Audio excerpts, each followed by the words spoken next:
What's happening, ladies and gentlemen? My name is Austin with Devve, and welcome to the show. And we have got a doozy for you today, my friends. I know you've heard me talking about Taunt Network in the Devve official Telegram. Well, we're sitting here with Jeff from Taunt Network, and we're joined by a special guest today, Mr. Bart Barden. See, this is why we don't do live streams, is because I get people's names wrong.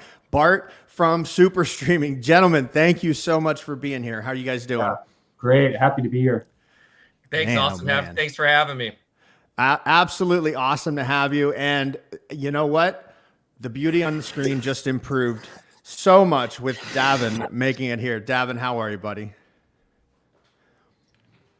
Hi, guys. How's your internet streaming? How's it look in the top left-hand corner? Yeah, look, if I go Apache and drag this down, I'm going to bow out, guys. We've got terrible internet over here, so apologies. Great to see you, Bart and Jeff. Really good to see you guys.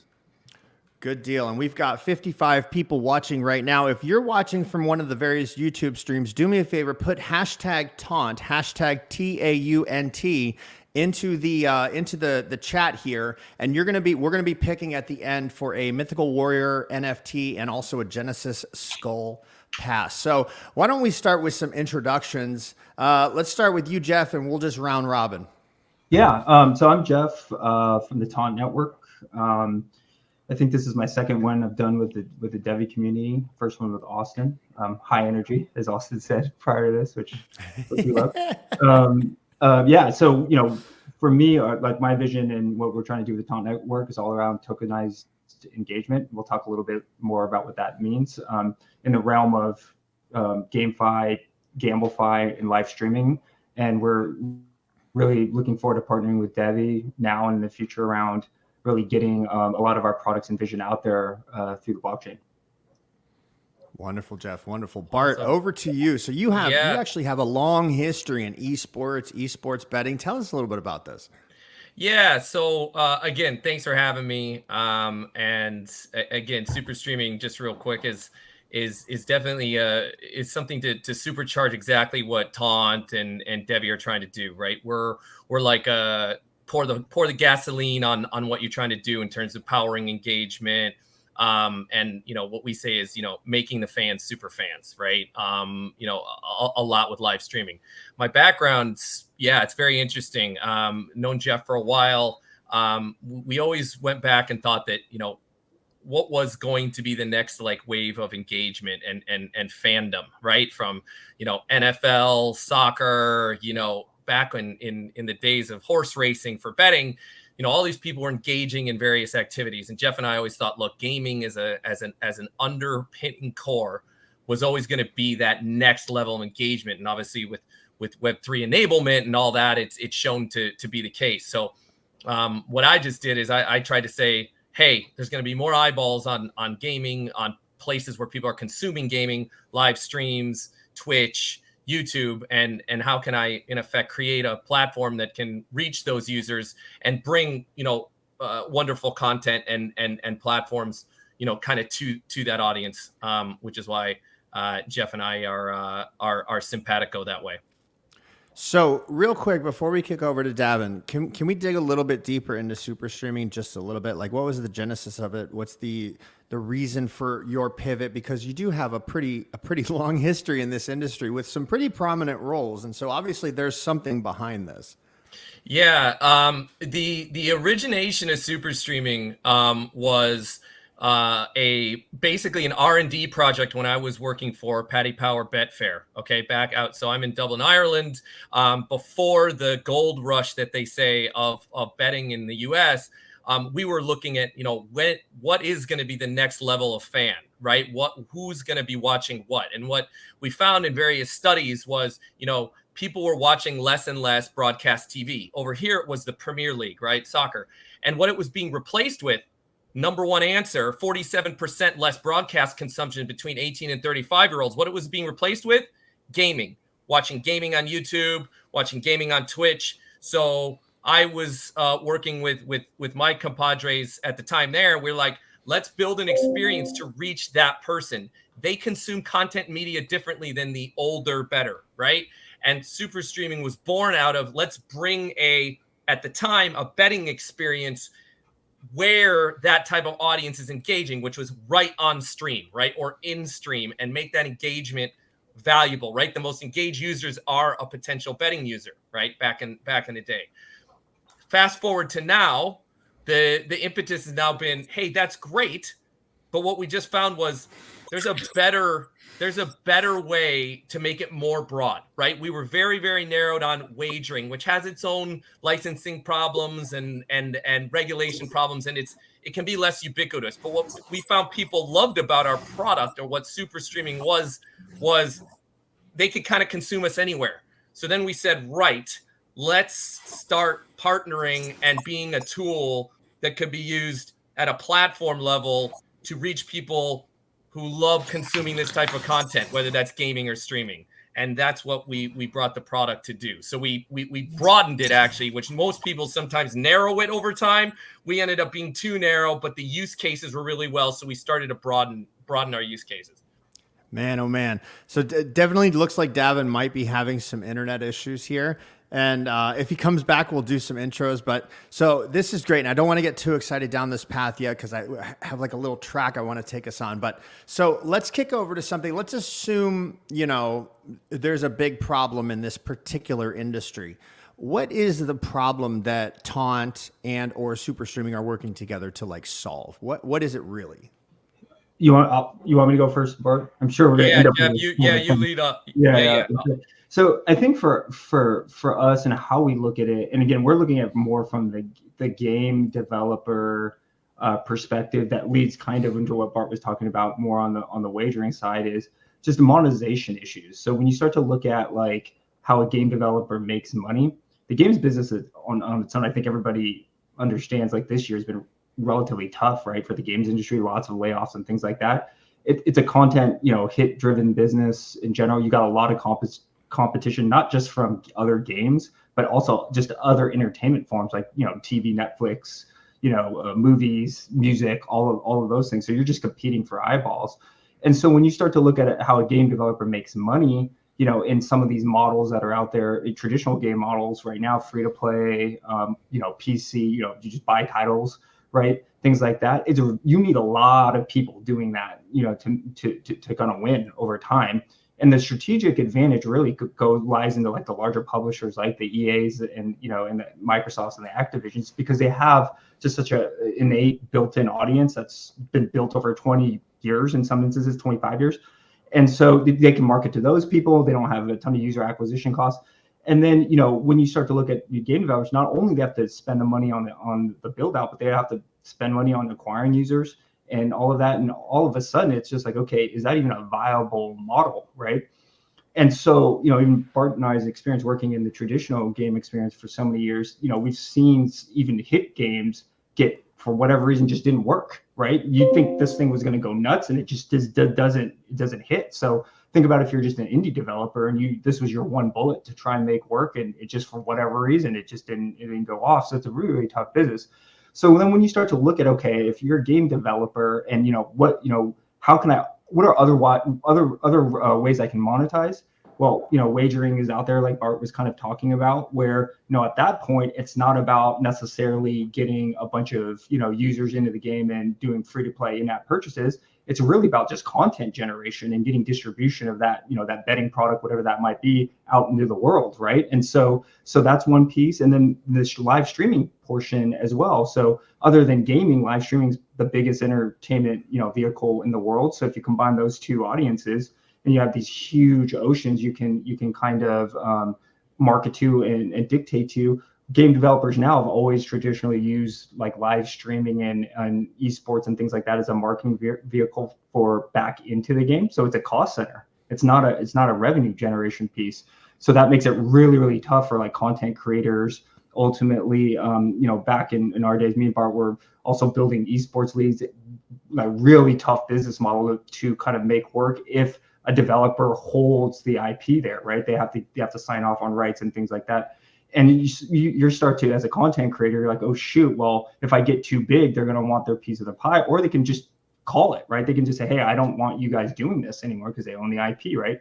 And so that's a really, really tough position to be in for the whole ecosystem. Everything's fractured, right across the board. There's different priorities for everybody, but I think, you know, what we're doing at Taunt and what we're trying to do is kind of combine those worlds together at the game design level. So basically, hey, you know, if I'm making a game, I can actually see features or products from this game that actually enable, you know, content creators to make money, me to make money on some of this content that's being created after the game. So the live streams, maybe it's Gamblify, maybe it's wagering.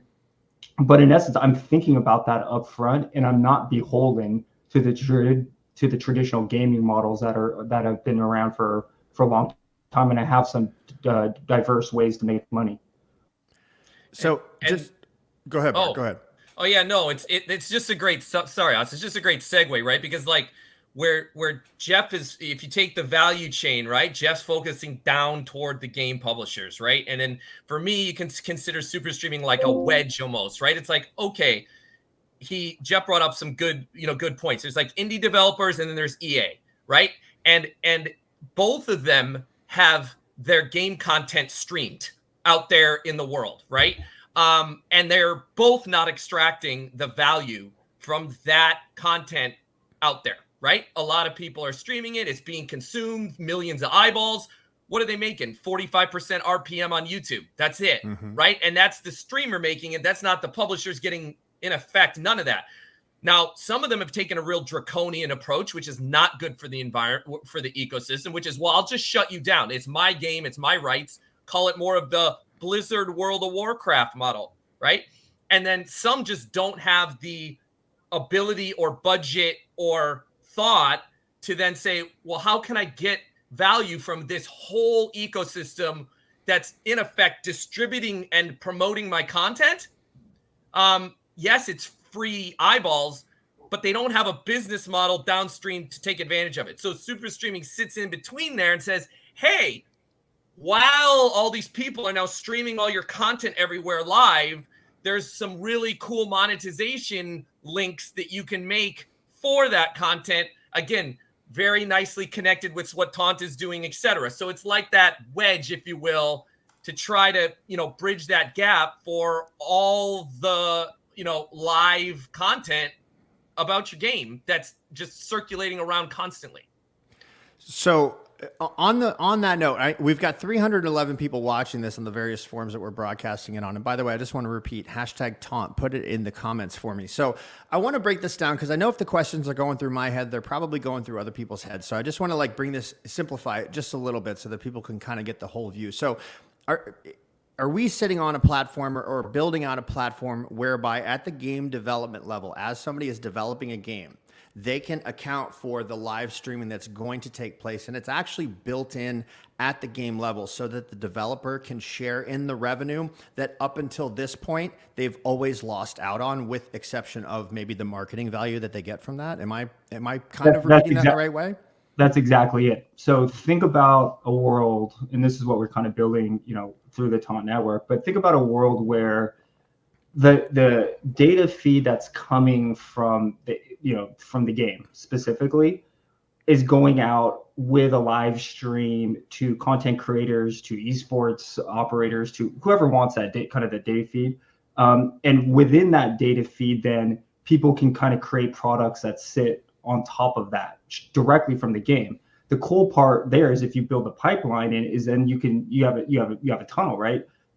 Live streaming can affect gameplay can affect live streaming. And that's in essence what we're trying to do with kind of what we're building at the Taunt network. The cool thing about all of this, and I think I talked a little bit about this at the last thing, is that the blockchain itself really is the conduit that can make that happen in the most optimal way. There isn't a way for us to actually do that, if we haven't had it centralized in a fashion that I think people would feel comfortable with. There is a Gamblify aspect to this around transparency and things like that. But the core piece of this tunnel of getting that data and the live stream content, all of those pieces, that allows any type of feature to be, kind of created at that point. So think about a world where a live stream goes out and the crowd can kind of vote. We're in Battle World, our game. The crowd can kind of vote on what arena they want to use, right?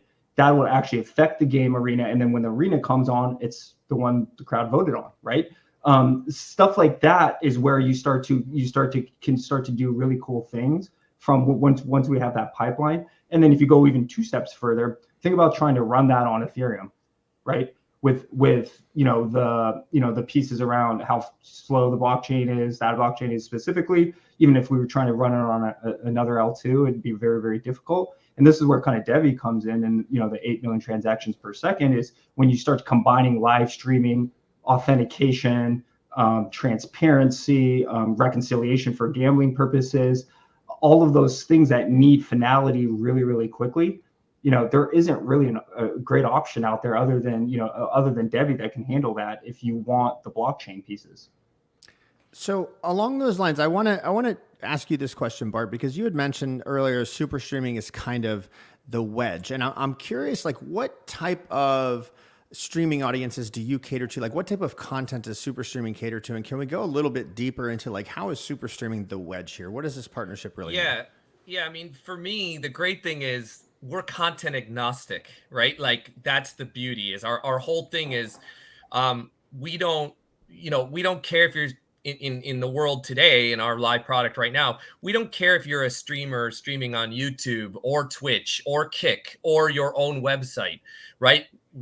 Putting up a super streaming fun trivia game or putting up some shopping directly integrated to Shopify.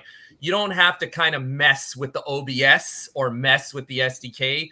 You can push those kind of point of sale offers to the customer at the top of the funnel, basically, while it's being streamed without having to, care where it is, right?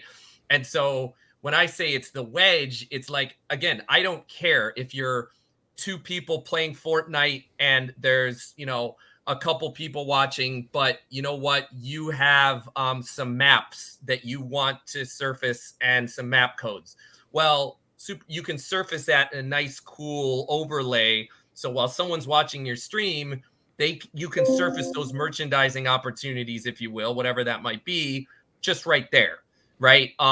So again, I think it's that combination, right? It's like if the game publisher enables the hooks at the development level, let's say with the Taunt network, such that it makes it easier to build engaging and competitive content downstream, then a lot of the offerings that we have, like cool game shows and all of those things, are even more powerful, right? So again, to answer your question, we're content agnostic, right?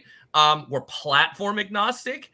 And we're really let someone we'll build kind of engaging games and fun trivias or whatever it is related to whatever content that you have, right? And the more intelligent that your content is upstream, i.e. at the developer plugin level, the more monetized and convertible it is to transactions downstream when the users are actually consuming it.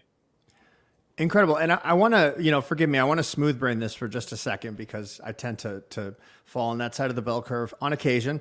But so I used to shoot a show a while back, a weekly show, and we had this guy named Justin, who was one of my co-hosts, and he used to come on, and every time you could set your clock by it. He would use a word that forced me to go look in the dictionary because I did not understand what that word was. And the comments would flow, right? And it was almost gamified that we could guess that this guy was going to drop this word on every single stream or some word that we didn't understand. Now, if I could have turned that into some sort of monetization, are you telling me that this sort of platform could have made that exist? Like outside of the games? Who wants that one? Either one of you guys. I mean, from super streaming's perspective, again, gaming content is what is primarily streamed today, right? Got it. So it is a very easy path for us to enable anyone tied to doing gamified content. And then to Jeff's point, the game developers are kind of in control of that content and how people consume it. From a super streaming perspective, hey, we've done cool events on, golf, right? 2v2 golf or traditional sports, or we're putting together something for the presidential debate where it's like, here's 20 fun questions about will Biden call Trump an idiot over the first 10 minutes of the election. But the cool thing, like, But the cool thing is it still has to be streamed. So I'll bring it back to Jeff so he can answer that question. But how awesome would it be if actually what's being live streamed isn't a CNN broadcast where someone's doing a watch party, but actually a presidential debate Web3 game where people are actually playing as Trump or Biden. Now, I use that very funny, but it's just game content, right? It doesn't matter. So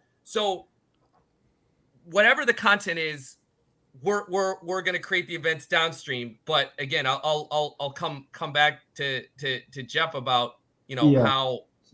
So even with your example, Austin, absolutely. Right. So think about a world where, well, one in the Taunt network and our Taunt Live platform right now, since what we have admins behind who are kind of manufacturing, like, for example, prediction games, like, and things like that are all leaderboard based. They could say, hey, is Austin Buddy going to say something that, say a word that the general crowd wouldn't understand, yes or no, right? And if it was yes, and you'd move up the leaderboard, you get some points. You're wrong, you'd move down the leaderboard.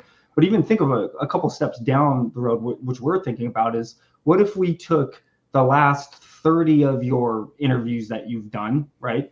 Transcribed all of that data into a database, had an AI run through all your most common words, right, that you've actually used.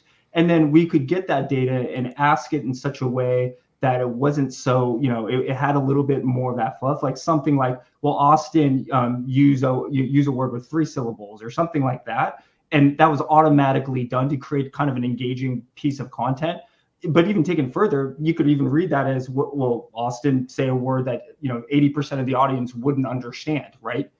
You could say yes or no, but they would know that because, we would know what those words are. We can reconcile that in real time because we'd have your histories around all those things. We could put actually an algorithm to, if it has 4 syllables or it's a common word based on Google searches or something like that, that would be the definition of common. But you could see where this could kind of go across the board. And this is all run automatically through AI and then streamed to the consumer or the player. All right. I just want to clarify what you just said, because the way that I had this pictured in my head, and again, forgive me for looking at it this way, but I had it kind of pictured that, like Emmett, our producer, is sitting in the background, typing out questions in real time and putting them up on the screen. And that's not what is actually happening here, correct? So that's the current version of the Taunt Live platform. But the next version is the iteration we just described, right? The V2 version. And again, when you start to integrate the blockchain pieces to all of this and things like that, and I think Bart's probably thinking the same way with his products, is if we have the data, we can create the content, right? And this is why I'm so bullish on getting in at the game developer level or the content creation level and understanding that, because I just gave you that example. You're just Austin, doing your interviews, right? But we could make a really cool game if we had the data, like your last 30 interviews, like what we could do. And you could predict what you're going to do, and then your core audience could have a really good time with that, right? And I think at the core, that's what we're trying to create on the Taunt network, and then hopefully you as Austin, as a content creator, can monetize from that downstream, down the road, however you want to do that, right? Whether that's if you want to offer that as a line at the MGM, right? Is Austin going to say this word? Maybe that's a betting market, right? Or you just want to reward somebody who's engaging with your content, and if they answer 10 questions, you want to give them a cool NFT automatically, right? So those are all options in what we're trying to do and trying to build, on the Taunt side. And again, it's good segues. And Super Streaming is trying to make that offer, whatever you decide to offer, right, of value to the customer, a pack, an NFT, a line, whatever you're deciding to offer, Super Streaming is just trying to make it easy for you to offer to a wide audience, right? It's like, if you like Whatnot and Drip right now, if you want to reach a Drip user and a Whatnot user, you have to get both your customers to download both apps. You have to do 2 separate streams, 2 separate purchases, 2 separate everything, right? Why wouldn't you just do a live auction on YouTube and then sell your stuff through Shopify, which is your primary cart anyway? And if you could offer the item, whatever you're selling, a pack of coins, an NFT, a betting link, whatever it is, if you could offer that in the same way that it comes up in a nice Whatnot app, wouldn't that be better? And that's what super streaming does, right? Is like, we make whatever you want to package and sell really easy to sell, and hopefully much more universal. I love this so much. It's kind of like, don't mine for gold, sell the picks and the shovels, and let other people kind of figure out how they're going to use this stuff. And so, all right. So the question that is coming to my mind, that I would imagine is coming to other people's minds, is, could this be done in the way you want to do it without blockchain? Like, is that possible? Or is that like a necessary piece to what you guys are building? So I'll speak on the Taunt side. The blockchain is absolutely necessary for all of this. So if you think about like the fragmentation across different tech stacks and getting data across, big data across millions and millions of users, and security issues and transparency issues and things like that, it's very, very difficult to get into a game developer's ecosystem without something that's really, really secure and immutable, right, to some degree. So think about if you're an EA, right? And I went to go pitch them on this idea that Taunt Network is going to do all these really cool things, but then we're control the keys of all of EA's network of users, right? Really hard pitch for them to accept. They're probably a no, right? But if I say, hey, here's the data that's actually going to be sent, you control what data is actually sent to the blockchain, which will be written. Everybody's going to see it, right? To some degree, you can't hack into it. It's super secure, much easier pitch from that perspective. So when you start to think about, there's that, and then there is addition, again, the low hanging fruit for us is GambleFi, right? So there is this idea of integrity, right, and things like that, where we're running varying degrees of value, right? If go back to Austin's deal, what if his buddy told everybody what the question was going to be, right, before they answer the question in some leaderboard based thing. Now we can kind of guard against this to say, hey, we're gonna pre-publish the questions that'll come 30 minutes after the stream ends, right? And we're gonna post them on the blockchain, and on a timer it's gonna unlock, and you're gonna see all the questions we had, et cetera, right? Something like that, that'll allow on the wagering side to be really, really effective for integrity purposes. So there's all of these things that are going there, but I think the biggest piece and the most important to the blockchain is really being able to count and distribute these kind of the NFT pricing and or information in real time. Like there's nothing that can count like as fast as what Bart's doing in a game, and what Austin's doing in a game, and what I'm doing on a live stream, kind of getting all that data aggregated into one place really, really quickly, and then trying to offer these rewards for that engagement. And that's why I say tokenized engagement is really cool. That would be a really, really difficult thing to do in a centralized kind of locale for the scale we're looking at doing. So that was actually my next question. Go ahead, Bart. Oh no, and again, just to be completely honest, like the way super streaming is built, a bit more content agnostic. I mean, technically, we are helping to try to improve, let's just say, basic problems like shopping conversion, or presenting items for live auction in a stream where someone's showing it. In that case, yes. Do you technically need the blockchain for that? No, right? All that commerce is happening, without it. But I agree from a technology perspective, right? From a scaling perspective, if you are starting to try to do some of like the V2 AI and broad content, breadth of content that wants to be developed in a more automated way tied to the game, I mean, as a technology, the blockchain is something that, is almost unbeatable in terms of like the scale factor. But again, in terms of, super streaming being a very, very awesome and cool presentation layer for some of this stuff, I mean, technically it's more of, we're solving some UX problems in a way, right? So yes, could a UX problem be solved on blockchain? Yeah, it kind of can, right? Just to answer your question. Absolutely. But it also sounds like the blockchain adds a level of provable fairness to this. Whereas if you're dealing in the GambleFi world and there's a hook, right? And that, people find out, hey, it's kind of rigged in this way, you're kind of up the creek without a paddle at that point, right? Absolutely. Absolutely. And there's no way to prove it, right? There's no way to prove it either way. You could say you're an honest guy, but there is no, we call it gambling commission for free-to-play prediction games, right? Right. You might have a prize on it. So, there's all those mitigating factors you have to think about when you're trying to build a platform and live, any type of live competition where, there is some sort of value back to the consumer.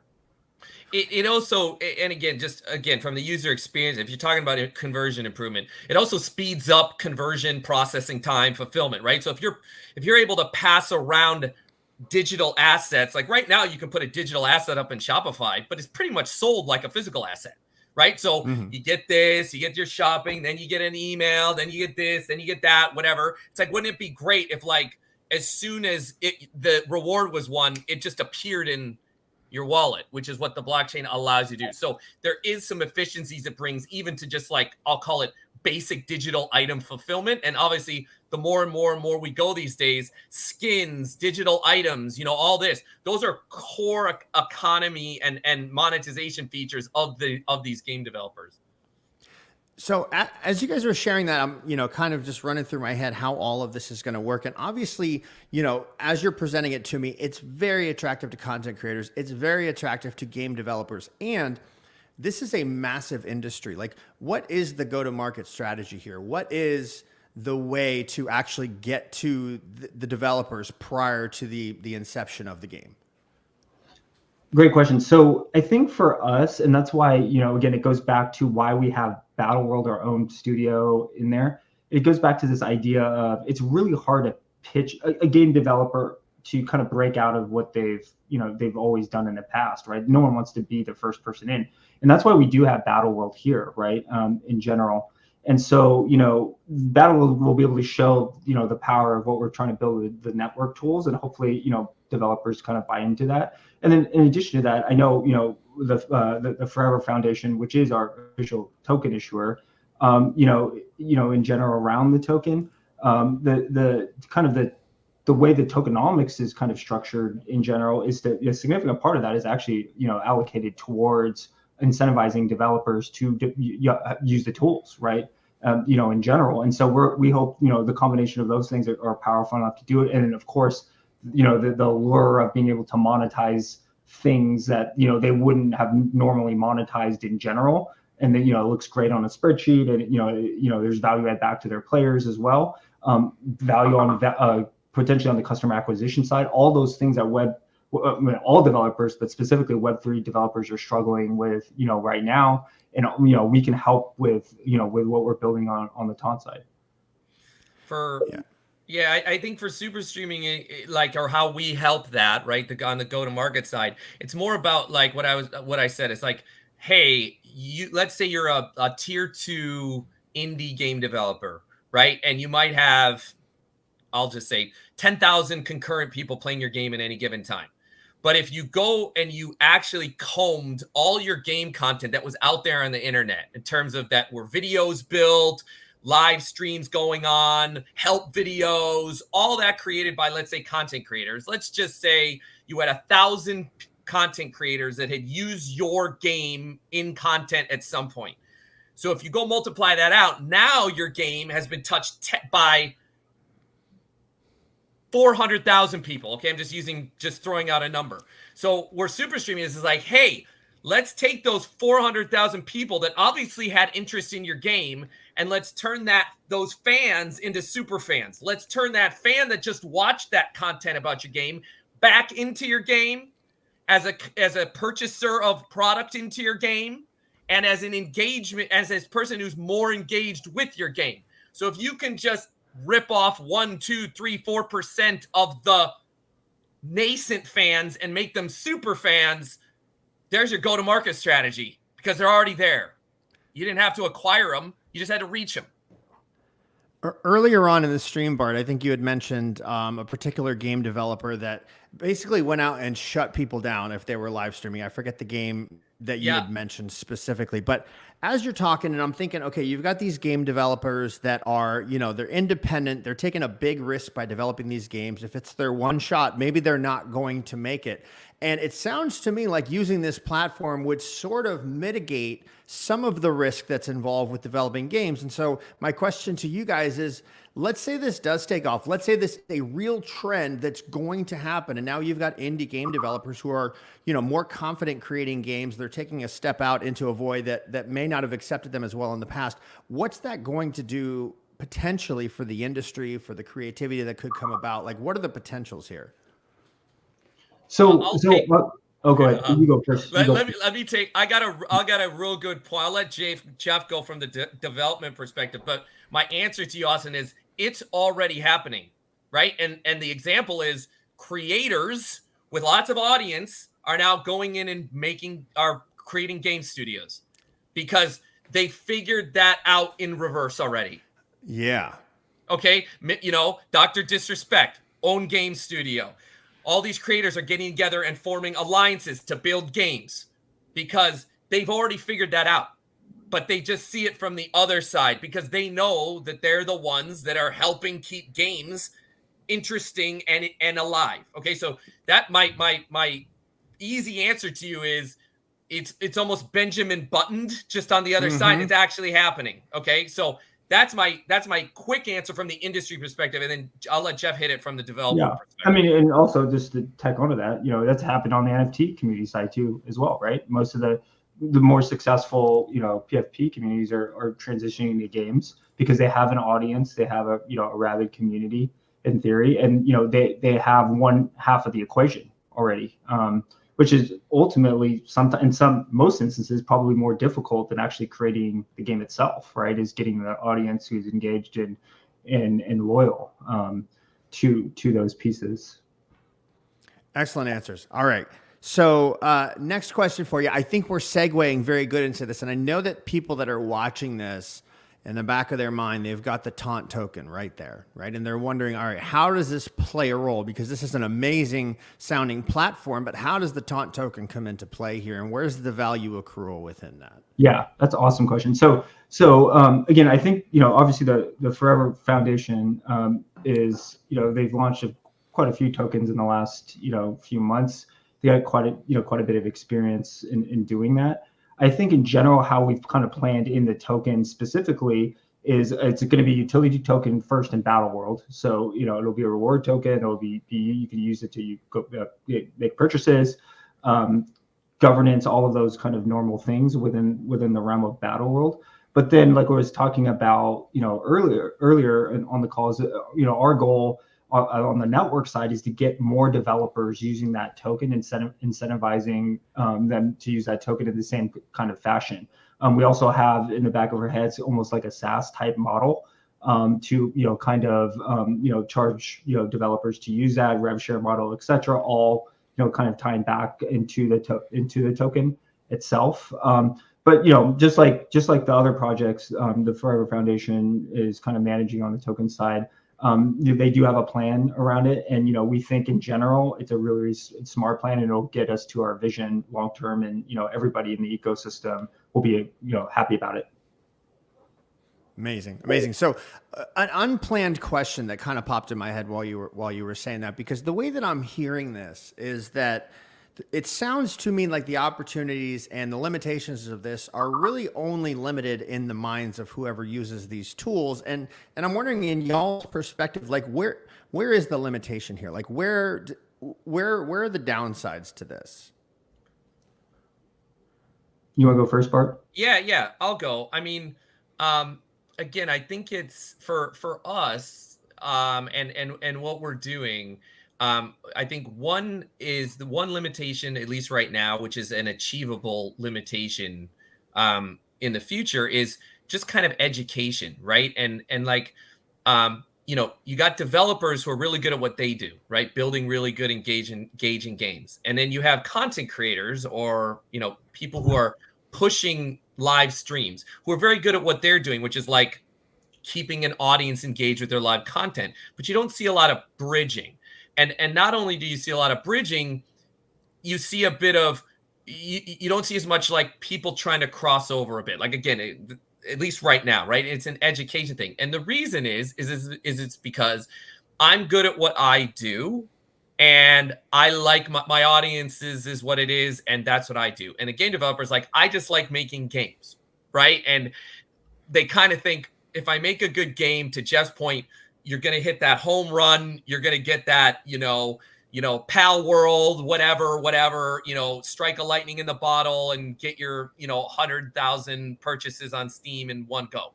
And in the reality is you got to work a bit harder than that. And the world is a bit more transactional, and it's a bit more kind of, broader. It's all distribution. So educating how a game developer can think about developing a game, knowing that it's just as the gameplay in the game is just important as how someone takes that gameplay and then surfaces it outside the game. If they just learn that bit, the utility of this skyrockets through the roof. That education kind of level is made. So that's kind of like the first point. The second point is just, I think it's basic economics, right? Like I come from the online betting background, right? It's like you knew exactly what the LTV of every customer that you acquired is, right? You knew it to the T. If they clicked on a Facebook link from the UK in this city and placed 2 bets on Manchester United, we had a model that would say probably they're going to make you X over the lifetime. But that kind of, I'll call it a bit more data commercialization, thought of monetization does not happen at this game level. It's like spray and pray. We're going to build it. We're going to hope for the home run. And so the more that information can be serviced and that people think that way, and it's not fun, it's not exciting, it's not that creative, but it's damn well valuable, and it will make a better product, right? Because you'll be able to sustain it for longer. You'll be able to version it out. Like I know Among Us is probably dying they didn't actually make Among Us 2 because they didn't monetize when they had a chance. And that's my opinion, right? And then it flashed in the pants. And yeah, it's still a popular game, but they can never go back. Like it can never be a franchise. But they had a chance for it to be a franchise. And I again, for all the Among Us fans who are listening, like, I'm sorry, but they just damn well blew it. They actually came out and said, we're not going to change anything. Like, literally made a statement not to try to take advantage of it, which the commercial mind in me just thinks that's silly. I love your energy, Bart. Man, good to have an interview with you, man. Hey, Jeff. Hey. Jeff told me there was energy to be brought, so that's what I'm saying. Anyway, so, sorry, there you go. Jeff, over to you. Are there limitations from your perspective? Like what are obviously we've talked about the low-hanging fruit, but where are the, if we were to SWOT this thing, SWOT analysis, where are the opportunities, where are the threats? Yeah, so for me, it's more on the tactical level because it is such a newer idea, and it's the idea of it so great, but the execution is so fragile to some degree, right? So for me, and again, this is why I love having our own game studio as kind of first in, so we can kind of develop some best practices and things like that. But the key thing for me is you don't necessarily have to shove interactivity down people's throats if they don't want it, right? If they want to just passively watch a podcast or a football game or whatever, that's completely fine. What Bart and I are developing are for the people who want a little bit more, right? They want a little bit more action or whatnot. And so I think from a tactical level, one of the bigger risks is, let's just say Taunt Network, gets 5 or 6, top Web3 developers to, use the tools. And we say, hey guys, have at it, go great, here you go, make whatever you want for the streams. And they just become way too aggressive with it, meaning like the pacing isn't right. Like it's just, it's doing too much when it needs to just tone down. And from a technical level, then what ends up happening, it turns off the developer, right? If they don't really understand how to manage kind of the flow of those feature sets and things like that. And then they're like, oh, well, nobody likes it, then I just give up, right? that's the piece where, I do think it's very, very important that where Battle World can actually play a vital part, other than it being its own standalone game, is really showing developers on how to do this right and really set those best practices going in at scale, because that is a significant risk. If 5 out of 5 developers just throw a bunch of stuff against the wall and they all strike out, well, they're telling all their buddies, and we really don't have any use cases for the network at that point. So it's really that first group that comes in, I think, is going to be really important to really curate that group, and then also make sure that they're doing things the right way, and we give them all the tools to be successful. And Jeff just made me think of something there, Austin, when he was talking. It's like, an example I'd give you is think of if Mr. Beast now knew what he knew now when he started out, how many million subscribers he had. And it's kind of what Jeff's saying. It's like Mr. Beast learned along the way how to produce really good content in as a live streamer. And what Taunt can bring is a lot of that best practice, the experimentation, some of that hard knocks learning and guidance, so that there's a less chance they're going to strike out, and you're giving them a head start, right? And so Absolutely. If you think of it that way, and Jeff, I mean, I just thought of that as you were talking. It's like giving someone a bit of insight into something, but that normally just takes a lot of trial and error. But if you could shortcut it just a bit, you're going to be in a better spot. Yeah, you de-risk them significantly. Yeah. Boom. Great answer to that, guys. I know I kind of put you on the spot with that one. So we're running towards the end, but I do see a question over here, and maybe we need a little bit more clarification just real quick. And it's from a guy named Adam. I apologize, Bart. I'm going to flash this on the screen. It's going to cover your face almost completely. No, so I'm it's sorry fine. about that. Right? So I'm trying to understand how super streaming and Taunt, I know we talked about this, will leverage the DevX blockchain, because as far as I understand, there's no need for the product to be on the blockchain. And I know that we did answer that real specifically, but can we go back and give just a quick synopsis? Sure. Yeah, absolutely. So just for clarification purposes, the Taunt network will use the Devve blockchain as its main blockchain. So all of the data sets, all the rewards, all of our tokens, all of that will be on Devve as our main. Now, we'll also be on other blockchains as well, but the central repository of data, and everybody will come back around to the Devve chain eventually, right? Reconciliation and all of that stuff. So, again, the only blockchain right now in the world that even has a chance to do that, right? As that central repository. So we will, that is going to be our use case. Our partnership with Super Streaming specifically really is to start to use what we're building on the Devve blockchain and to try some things out, right? Through their extension and things like that. So potentially get some Taunt utility within Super Streaming, potentially use some of our Web3 contracts and things like that to offer NFTs as pricing, to do some light touches there. We're going to figure out what's going to work for those audiences. But ultimately, whatever we get integrated into Super Streaming will always tie back to Devve, because that is our main.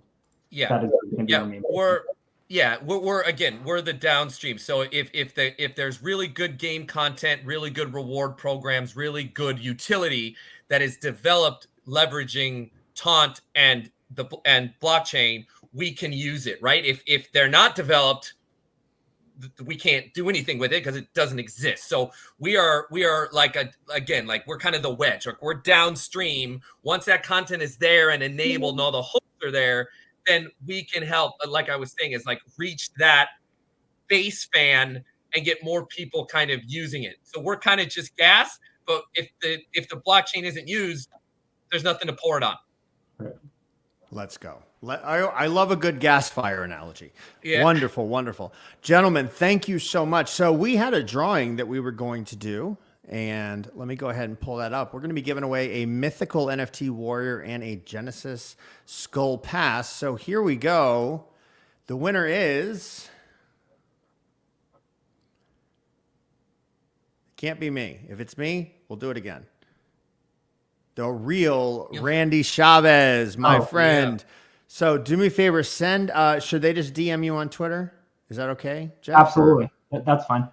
All right. DM them on Twitter. Ladies and gentlemen, if you've tuned in today, thank you very much. If you like this content, do me a favor, like the channel, subscribe to it, like the video, then subscribe to the channel. We'll get that down one of these days. Thank you all for tuning in. My name's Austin with Devve. Joining me today is Jeff and Bart, and we'll catch you guys on the next live stream.